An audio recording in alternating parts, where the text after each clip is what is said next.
Hello, now the third part of reproductive system. First we will do parts of the sperm. The sperm has got a head. The head contains nucleus. Head is the most important part of the sperm, remember children. The head contains the nucleus. The nucleus will always contain half the number of chromosomes. It's haploid. Remember, sperm, ovum both will be haploid. So sperm's nucleus will have 23 chromosomes. Ovum's nucleus will also have 23 chromosomes. The head of the sperm contains nucleus. But the head has also got a cap, and the cap is called acrosome. Children, it's called acrosome. Now what is the use of this acrosome? Acrosome is going to secrete an enzyme. The name of that enzyme is hyaluronidase. Hyaluronidase. Okay, this hyaluronidase will break the wall of the ovum. When the sperm comes near the ovum, the cap or the acrosome will release this hyaluronidase, which will break the wall of the ovum and therefore enabling the head of the sperm to enter. Once the head of the sperm enters, the middle piece and tail is shed off. Remember, it's the head which contains all our genetic content. Okay, the head of the sperm has got the nucleus. The nucleus of the ovum and the nucleus of the sperm will fuse with each other. Now, then is a middle piece of the sperm. The middle piece of the sperm contains mitochondria, and the mitochondria will give it a lot of energy. And the last part is the tail or the flagellum of this. Okay, the tail which acts like a flagellum, and it will help in locomotion or propulsion of the sperm. These are the parts of the sperm. What is fertilization? Very important definition. Fusion of sperm and the ovum in the fallopian tube to form the zygote. So fusion of sperm and ovum to form the zygote is called fertilization. Once zygote is formed, it starts coming down. It is pushed down by peristalsis from the fallopian tube into the uterus, because the gestation process will occur in the uterus. When it is going down, it starts dividing mitotically. Okay, so single cell zygote divides into 2 cell, 4 cell, 8 cell, 16 cell, 32 cell. It keeps on dividing. This process of mitotic divisions which occurs in zygote is called cleavage. It's called cleavage. Okay, then it forms a ball of cells around 16 to 32. It looks like mulberry, and this structure is called morula. Okay, it is now entered uterus, and now this structure is called morula. These are the different stages which are occurring. So when it goes down in the uterus, it will absorb some fluid from the uterus, and it will be a cavity. There will be a fluid filled cavity, okay, in the morula. And now this stage is called blastocyst. Children, this stage is called blastocyst. This blastocyst has to go and attach itself to the endometrium of the uterus.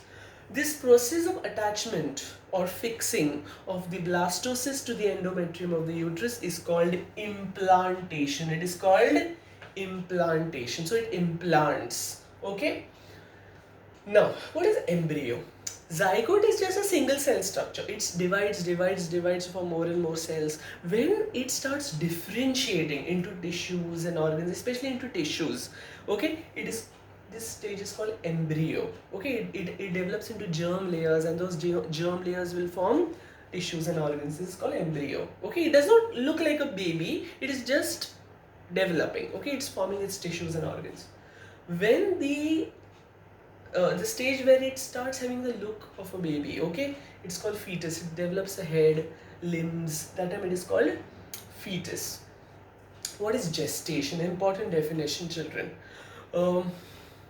Gestation is the period or the duration of development, entire full-term development of the fetus in the uterus. Okay, it is 280 days. So the duration, okay, the period of duration of development of the fetus in the uterus, which is around 280 days, that is called period of gestation or gestational period.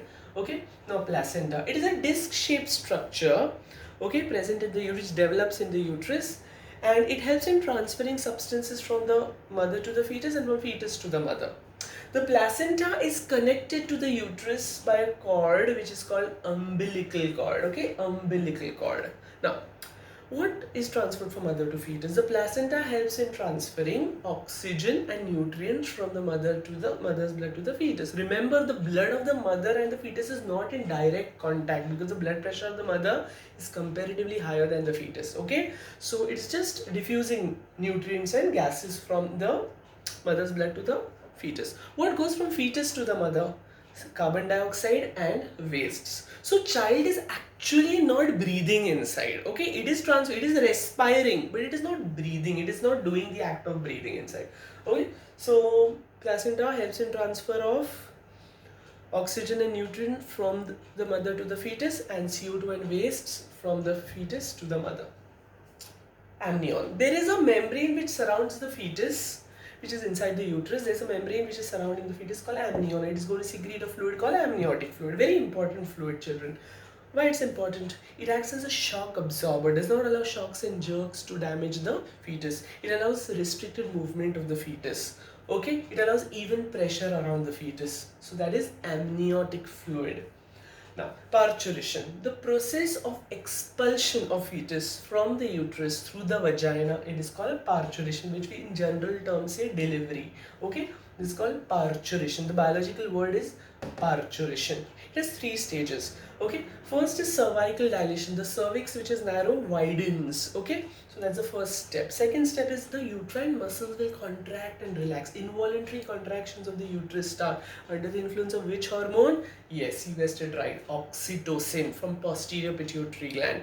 It will act on the uterine muscles, cause it to contract. Okay, and this causes expulsion of fetus. Not only the involuntary contract, the woman herself has to voluntarily contract the abdominal muscles also during normal delivery, but that is not so much in detail now. So expulsion, so the child, the fetus is expelled out of the uterus due to contraction of muscles through the vagina. And afterbirth, after the fetus comes out, the vagina, the membrane, amniotic membrane, the placenta, all of them also have to come out. Okay, that is called afterbirth. Twins. They could be twins, they could be triplets, they could be quadruplets, but we are going to study twins. Now there are 2 types of twins. Sometimes a woman can release 2 ova in her menstrual cycle. And suppose she has sexual intercourse and 2 ova fuse with 2 sperms. Okay, they will have 2 zygotes. So it could be a girl and a boy, 2 boys or 2 girls. Okay, so these are called fraternal twins, dizygotic twins. I'll repeat. Sometimes a woman in a menstrual cycle ovulates, that time she can release 2 ova from 2 ovaries. So this is 2 ova fusing with 2 sperms forming 2 different zygotes. Okay, it could be a girl or a boy, boy or a boy, boy or a girl and girl. So that is fraternal. They are called dizygotic twins because it's formed from 2 zygotes. Suppose there is 1 sperm, 1 ovum fusing to form single zygote. This zygote splits to form two parts. They will have to compulsorily be of the same sex. Okay, monozygotic from a single zygote. 1 sperm, 1 ovum, 1 zygote, and zygote splits into 2. Okay, so they will have to be both boys or both girls. So they're called identical twins. Remember. One thing I forgot to tell you in fertilization, always remember children, only 1 sperm can enter inside the ovum. Never can 2 sperms enter inside 1 ovum. Remember this in fertilization, okay? The moment the head of sperm enters the ovum, there is a membrane which is developed, it hardens, and therefore it never allows. The ovum is surrounded by many sperms, but only 1 sperm can enter. Okay, I hope you've understood reproductive system chapter, children. Due to technical difficulties, as you know, we could not do the diagrams properly. But children, you practice the diagrams. Diagram of sperm, very important, comes for drawing. Please go through the diagrams of cut section of testes, cut section of ovary, diagram of ovum. Male reproductive and female reproductive system come for labeling generally, but please go through those diagrams. Please read the textbook very thoroughly and do the book back questions. I hope you've understood this chapter. Thank you.